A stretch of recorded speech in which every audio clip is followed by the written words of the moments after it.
ചേച്ചി ഓ പിന്നെ ഈ പാലക്കാട് മൊബൈലിൽ റേഞ്ച് കിട്ടുന്നില്ല, അതൊക്കെ ഞങ്ങളുടെ ദുബായ്.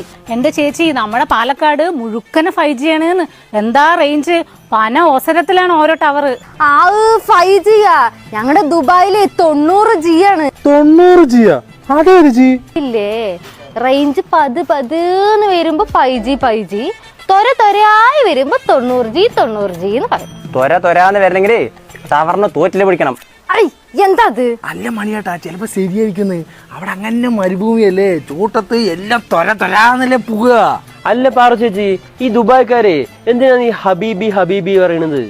അതൊരു വലിയൊരു കഥയാണ്. പണ്ട് ഞാൻ ദുബായി പോയപ്പോ എനിക്കൊരു അറബി മുത്തി പറഞ്ഞെന്ന കഥയാണ്. അറബി മുത്തിയാ? അറബികളുടെ മുത്തിയൊക്കെ ഉണ്ടാവോ? ഓ പഴയ നാടല്ലേ ഉണ്ടാവുന്നേ. പണ്ട് ദുബായ് പഞ്ചായത്ത് ഉണ്ടാവുന്ന മുന്നേ 2 അറബികൾ കൂടെ ഇങ്ങനെ മരുഭൂമി കൂടെ നടക്കുകയായിരുന്നു. ദുബായിൽ പഞ്ചായത്തൊക്കെ ഉണ്ട്? എന്ത് എരുമൂര് പഞ്ചായത്തുണ്ട്, പിന്നെ ദുബായിൽ പഞ്ചായത്ത് ഉണ്ടാവില്ലോ? അങ്ങനെ നടക്കുമ്പോ ചുടുക്കിനൊരു ചുഴലിക്കാറ്റ് വന്നു. എന്നിട്ട് എന്ത് കാട്ടണം? ആ കാറ്റത്ത് അറബി ജെട്ടി ഉണക്കായിട്ടുണ്ടാവും. ആ ചുഴലിക്കാറ്റില് ഒരു അറബി ഇങ്ങനെ ചുറ്റിക്കൊണ്ടിരിക്കുമ്പോ അടുത്തുള്ള അറബി കരഞ്ഞു വിളിക്കാണ്, ഹേ അറബി ഹേ അറബി ഹേ അറബി എന്ന്. എന്നിട്ട് ആ കരച്ചില് ദുബായ് പഞ്ചായത്ത് മുഴുക്കൻ എങ്ങനെ കേട്ടെന്നറിയോ? ഹേ അറബി ഹേ അറബി ഹേ അറബി ഹബീബി ഹബീബി ഹബീബി. പിന്നെ പുള്ളി വരുമ്പോ നിങ്ങളുടെ ചന്ത സ്വഭാവം ഇവിടെ കിടന്ന് കാണിക്കല്ലേ? അതെന്തിനാ മെമ്പർ എന്റെ മുഖത്ത് നോക്കി ചന്ത എന്ന് പറയണേ? ഇവര് നിപ്പുണ്ടല്ലോ, ഞാനാണോ ചന്ത?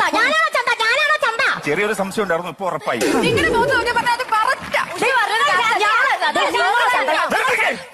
ഒറ്റ കാര്യം ചോദിച്ചോട്ടെ, നിങ്ങളുടെ കുടുംബശ്രീയുടെ പേരെന്താണ്? ശാന്തിതീരം. ആ പേരിനോട് എന്തെങ്കിലും ഒന്ന് നീതി പുലർത്താവോ?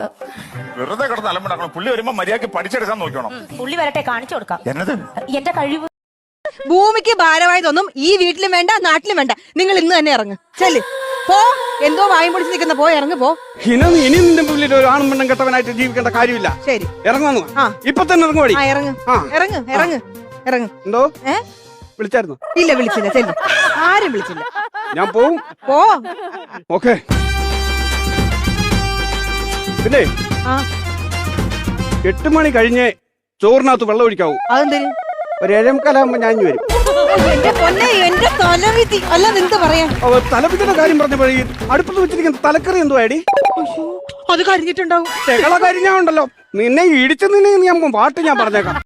അതല്ല സത്യേട്ടാ, ഇതൊക്കെ ഇട്ടോണ്ട് നിന്ന് ആരെങ്കിലും കണ്ട നാണക്കേടല്ലേന്ന്. കണ്ടല്ലോ. ആരും കണ്ട്? ഇന്നലെ രാത്രി ഞാൻ മുറ്റത്തിറങ്ങിയപ്പം നമ്മുടെ തെക്കേ വീട്ടിലെ ശാന്ത കണ്ടു. അയ്യോ, എന്നിട്ട് അവരെന്ത് പറഞ്ഞു? ശാന്ത ചേച്ചി എന്നോട് ചോദിക്കാണ്, എടി സുലോചനെ, നിന്റെ വയറങ്ങ് ചാടി വരുവാണല്ലോടി, നിനക്കിത് എത്ര മാസം? നിങ്ങൾ എന്ത് പറഞ്ഞു? അത് എത്ര മാസം കേട്ടപ്പോ എനിക്ക് വല്ലാത്തൊരു ചമ്മലായിപ്പോയി. ഞാൻ നേരെ ഓടി അടുക്കള ചെന്നിട്ട് ഒരു പച്ചമാങ്ങ എടുത്ത് 5 കടിയും കടിച്ചു. പച്ചമാങ്ങ 5 കടിയും കടിച്ചിരുന്നോ? ഇവിടെ 6 മാസമായി. ആരോട് ചോദിച്ചിട്ട്? നീ എന്തോ തോന്നി മാസം നീ കാണിച്ചത്? എന്ത്? ഞാനറിയാതെ നിനക്കെങ്ങനെ 6 മാസം ആയത്? ഓ എന്റെ പൊന്നെ, പിള്ളേരുടെ ഫീസ് അടച്ചിട്ട് 6 മാസമായിരുന്നു. സ്കൂളിൽ നിന്ന് വിളിയോട് വിളി. നിങ്ങൾക്ക് അത് വല്ല വിചാരം ഉണ്ടാ? അതായിരുന്നു. അറിഞ്ഞു മുരളിച്ചേട്ടൻ. സത്യമാണോ? സത്യം. നീ കരഞ്ഞിട്ട് കാര്യമില്ലടാ മാമ. പണിക്ക് പോയിരുന്ന അറ്റാക്ക് വന്ന് മരിച്ചത്. അയ്യോ, ഞാൻ ഈ ഒരു പണിയും ചെയ്യാതിരിക്കുന്നു. അപ്പൊ എനിക്കും അറ്റാക്ക് വരും. കൊളസ്ട്രോള് കൂടിയാ വരും. അതുകൊണ്ട് സത്യേട്ടന്റെ 10 പൈസ ഈ കുടുംബത്തോട്ട് കൊണ്ടുവരണ്ട. എന്തെങ്കിലും പണിയെടുത്ത് ഈ ശരീരമൊക്കെ ഒന്ന് അനക്ക്. എന്നാ ഞാനൊരു കാര്യം ചെയ്യട്ടെ. ഇപ്പൊ ന്യൂ ഇയർ അല്ലേ? അപ്പൊ ഞാനൊരു ശപഥം ചെയ്യാൻ പോവാണ്. ഇന്ന് മുതൽ ഞാൻ പണിക്ക് പോകും.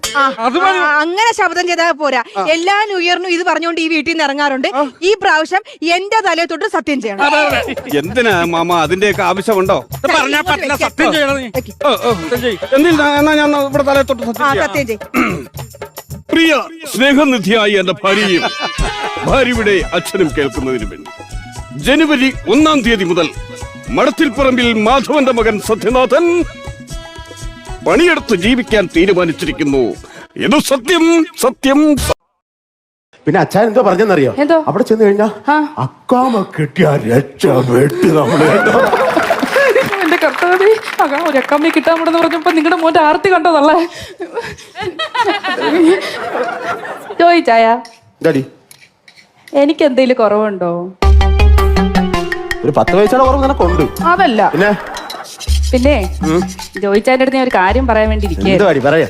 നമുക്ക് ചോദിച്ചായ നമുക്ക് ഇവിടെ തന്നെ അങ്ങ് റബ്ബർ വെട്ടി മോളെയും പഠിപ്പിച്ച് അങ്ങ് സുഖമായിട്ട് കഴിഞ്ഞാ പോരെ? അതെന്താ? ഞാൻ ഇന്നലെ റബ്ബർ എടുക്കാൻ പോയ സമയത്ത് ഞാൻ പറഞ്ഞാണ് ഞാൻ ഗൾഫിൽ പോകുന്നു. അത് അപ്പൊ പറഞ്ഞ് ഇപ്പൊ പോണ്ട. ഇപ്പൊ എന്താ അങ്ങനെ മനം മാറ്റം? ഇപ്പൊ പോണ്ട. അപ്പൊ ഞാൻ പോകണ്ടേ?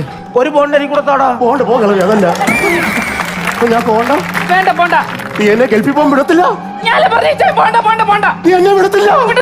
രാവിലെ 5:30 മണി തൊട്ട് ഞാൻ ലെവറിന്റെ അവിടെ പോയി കിടന്ന് പെട്ടെന്ന് ഗൾഫിൽ പോയി 10 പൈസ ഉണ്ടാക്കാൻ നീ സമ്മതിക്കത്തില്ല.